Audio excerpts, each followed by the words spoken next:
Welcome back to the channel, guys. In the vault performance today, going through some movements to help you improve your golf swing. So I had a player the other day come in. Tendency was the lower body wanted to move into the golf ball. So this is a really good drill depending on how you find rotation in your backswing. And some players, this cueing, so for example, if my pelvis, if I go back, there's lots of reasons why this happens, but if I go back, my pelvis starts to tuck under, and then I end up with a very level pelvis position, not much pelvis side bend there when I get to the top. So if I'm going this way, so I start with my pelvis tipped over, and then as I rotate, obviously my right hip would start to go up, my left hip would start to go down. But if there's a lot of thrust, so if my lower body starts to drive in, you might see that pelvis level off a little bit. So good drill. I got this little ramp here you can use out on the range. Sometimes there's spacers between, just like a little 2x4, or you can put a book or something under your heel here. So I just elevate my heel,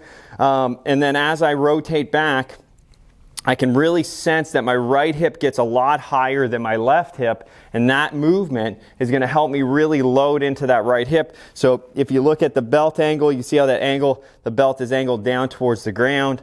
Obviously, if I thrusted from that position, you can see how that would level my hip out. So I'm trying to stay sort of in my angle, load up into that hip, produce like some nice depth, and have that hip point more towards the ground than out in front of me. This little wedge helps me do that, really helps me load up, and then from there I can hit. I had a player the other day, we did that drill, breaking it down, so we'd go up to the top, feel what it's like with the wedge, and then actually hit some soft ones, and then just move forward and do the exact same feeling, trying to match that same sense. It's always good to start slow. It's nice to have a little bit of a reminder of what that feels like when you get into that position, because it's very easy to push out of that position once you're at the top. You'll feel that hip light up again.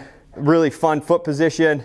You'll use a little bit different rotation through your foot also. Obviously the pressure might be a little bit more in the middle of the foot versus the heel, which is totally fine. So use that one to help you get better. If you need any more help for your game, or you want to book a lesson, check the description below, tylermediagolf.com.